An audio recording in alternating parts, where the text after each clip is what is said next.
Les Français ont payé les autoroutes avec la les France, impôts. Ensuite, on a vendu l'autoroute à des copains du régime en place, à un prix défiant toute concurrence, et maintenant nous repayons les autoroutes que nous avons déjà payées.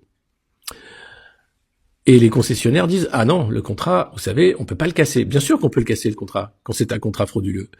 Mais allez vous battre face à des gens dont le métier est de corrompre et d'en vivre. C'est très compliqué. Et allez faire des économies avec des gens dont la vie dépend de la dépense publique. C'est impossible. Donc voilà où on en est. Donc, les amis, vous venez d'écouter cette vidéo-là. Ça ne vous rappelle pas la similitude avec la Côte d'Ivoire? Le pont qui a coûté à la Côte d'Ivoire plus de 100 et quelques milliards. Ce pont-là, ils ont donné à des concessionnaires qui vont faire payer ça aux Ivoiriens si 50 ans. C'est-à-dire qu'on prend notre argent, on construit le pont, on donne ça à ses amis, et puis les sociétés qui leur appartiennent, et les Ivoiriens vont devoir payer si 50 ans un pont qu'ils ont payé avec leur argent. Regardez le métro d'Abidjan. Qui sait où nous en sommes? Le métro d'Abidjan, d'après ce qu'ils appellent métro là, ça coûtait 110 milliards. Aujourd'hui, est-ce qu'il y a un Ivoirien qui peut me dire combien ce métro-là coûte en ce moment où je suis en train de vous parler? Parce qu'au final, c'est les mêmes Ivoiriens qui vont encore repayer ce même métro-là. C'est-à-dire qu'ils vont prendre l'argent des Ivoiriens pour construire un métro. Ils vont donner à une entreprise pour leurs frères, leurs cousins, qui, elle, là, va devoir faire louer ça aux Ivoiriens. C'est-à-dire que nous faisons un métro avec notre argent, parce que l'argent, la Ouattara n'a pas dit prendre crédit pour ça. C'est nous qui allons payer. Mais malgré tout ça qu'on va payer là, quand ils vont finir de construire le métro là, il y a une entreprise qui est liée à Alassane Draman Ouattara et ses frères, qui elle là, va devoir encaisser l'argent du métro des Ivoiriens si peut-être 50 ans ou 100 ans. Est-ce que vous comprenez un peu le game? C'est-à-dire que on est là, on est en mode esclavage. On travaille cadeau. Vous travaillez, vous payez des impôts gratuitement. C'est-à-dire que votre argent, là, ça s'évaporise comme ça dans le compte d'Alassane Draman Ouattara et de ses amis. C'est pour cela que Ouattara n'est jamais critiqué. Parce que ce qu'il fait là, c'est ça qui plaît à ces personnes. Ce qu'il fait là, il n'y a pas d'indépendance dedans. Ce qu'il fait là, ce n'est pas les défier. Ce qu'il fait, ça démontre que l'Afrique peut rester soumise. Et puis évoluer, ils appellent ça évolution. Métro que vous voyez là, c'est depuis 1984, ça devait être construit. Mais comme les Occidentaux ont vu que les métros là, c'est des moyens de développement, ils ont dit à Oufoué, il n'a qu'à laisser tomber, il n'a qu'à le construire basilique. C'est-à-dire que lui laisse métro qui va rapporter de l'argent à la Côte d'Ivoire pour aller construire basilique qui ne va rien rapporter aux Ivoiriens. Vous voyez? À Yamoussoukro, là, vous qui connaissez Yamoussoukro, nous avons les voies plus 4, plus 5. Les grandes voies comme vous voyez à Moscou, pour ceux qui ont déjà vécu à Moscou. Les larges voies à Yamoussoukro, c'est ça où il faut construire. Et tout ça là même, c'était resté dans la brousse parce que personne ne va là-bas.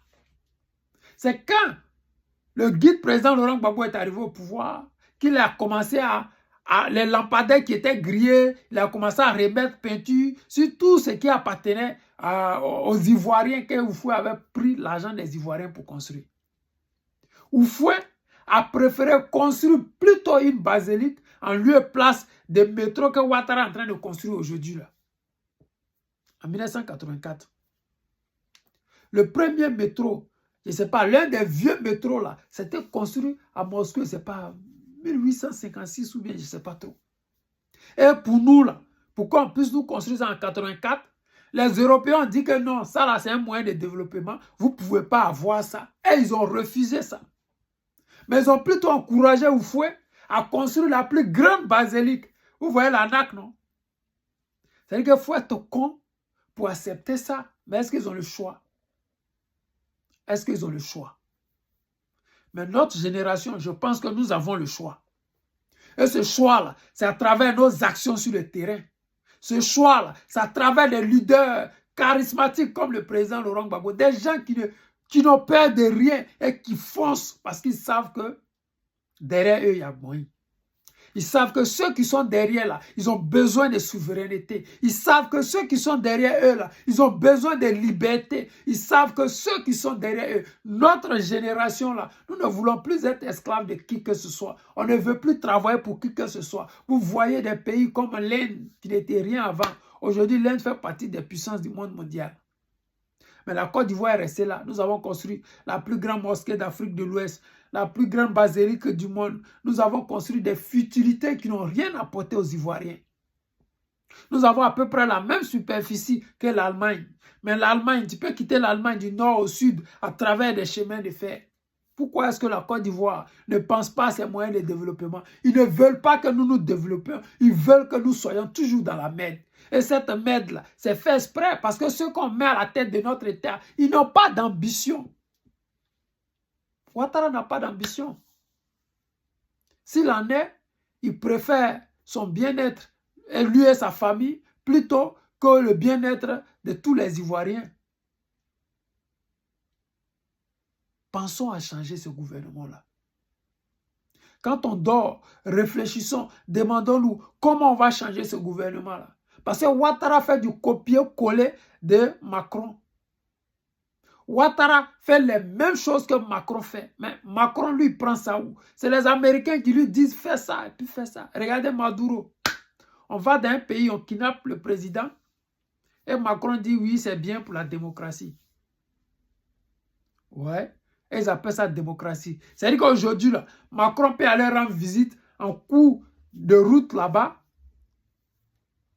Poutine peut le kidnapper pour dire que Macron a donné des avions, des F-35, comme les avions français, là, Apache ou bien quoi, là, aux Ukrainiens pour tuer des Russes. Donc, on prend Macron et puis on va le mettre en prison parce que aujourd'hui, c'est comme ça, c'est la loi du plus fort. Et les Français ne pourront rien faire parce qu'ils ne sont pas assez forts pour attaquer la Russie frontalement. C'est ça la réalité. Aujourd'hui, la France n'est pas capable d'affronter la Russie seule. Il est dit ici les plateaux télé, même les chefs militaires, même le président, ils disent que c'est seulement l'Union européenne qui peut attaquer la France. C'est l'OTAN qui peut attaquer la France, qui peut attaquer la Russie. Mais la France, elle seule, là, elle ne peut pas attaquer la Russie. C'est-à-dire que ce qu'ils ont fait à Maduro, là, si aujourd'hui, Poutine décide de faire la même chose à Macron, ça va passer. Parce que c'est la nouvelle loi aujourd'hui. Donc, les Zelensky, là,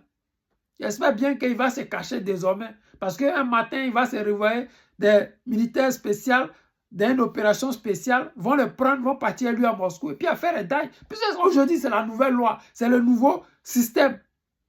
Vous ne condamnez pas l'injustice par cupidité ou par médiocrité. Nous ne savons pas, mais bon, hélas. Les amis, c'était le président Lota, l'ami des dirigeants, il se respecte. Je vous aime et je vous dis à tout à l'heure.